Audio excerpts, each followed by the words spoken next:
What's up, guys? It's the end of summer, the kids are back at school, and I've got your numbers. We're gonna do things a little bit differently and go over a 6-month scale with home values. It's no surprise to anybody that the market is down. It's just how far down is it? I'm using the Home Price Index, or HPI. It's a great tool to measure percentage increase and percentage decrease over a specific period of time. But more importantly, it's straight to the point. So I'm gonna give you your realistic numbers right here, right now. So if you guys are in the Guelph area for single family residence, your house over the last 6 months is down 6.1%.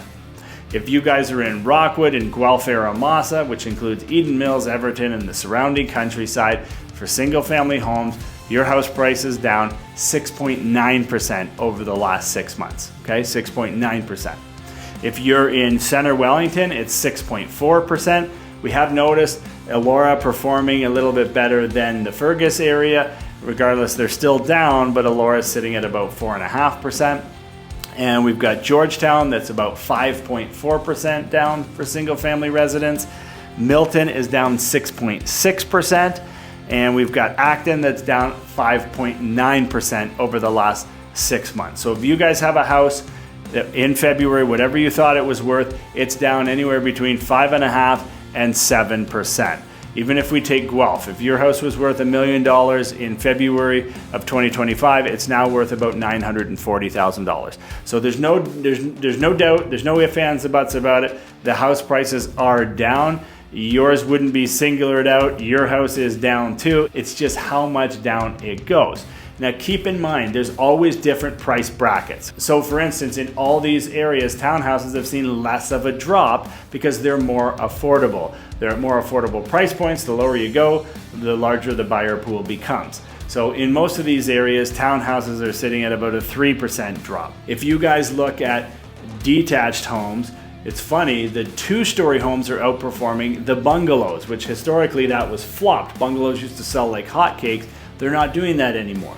We have younger families taking advantage of these lower prices, and they're buying larger homes and they're upsizing in this market. We're seeing that more frequently. But on the flip side, we're also seeing older people that need main floor living, aren't taking the risk in this market.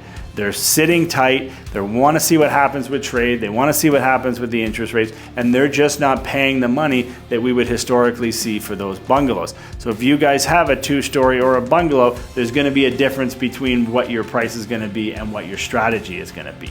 So it's very, very interesting that way.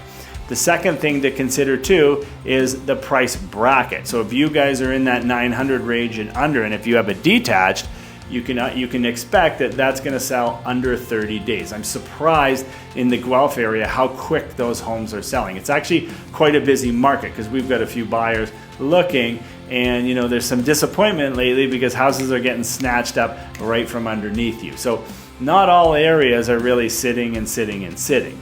The biggest hit areas is that 1.2 to 1.4 range, and of course up. But that range we've been seeing the most play in the price points. We're either seeing drop, drop, drop and come off the market, or it drops for a price that's kind of like eye-opening, which is, once again, that 6.1, that 7% decrease. It's just, when you equate that to a number, it's a lot of money and it's your hard-earned equity.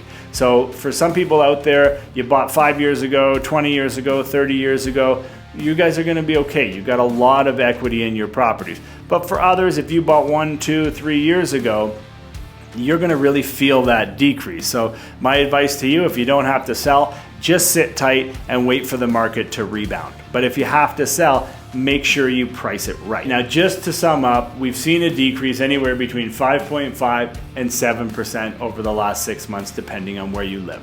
It depends on your price point. It depends on the style of home that you have. The one thing that's really important is patience and pricing, okay? So you really have to get into the mind of a buyer, right? We've got tons of apps that show sale prices now. Why would your house be exponentially higher just because it's your house?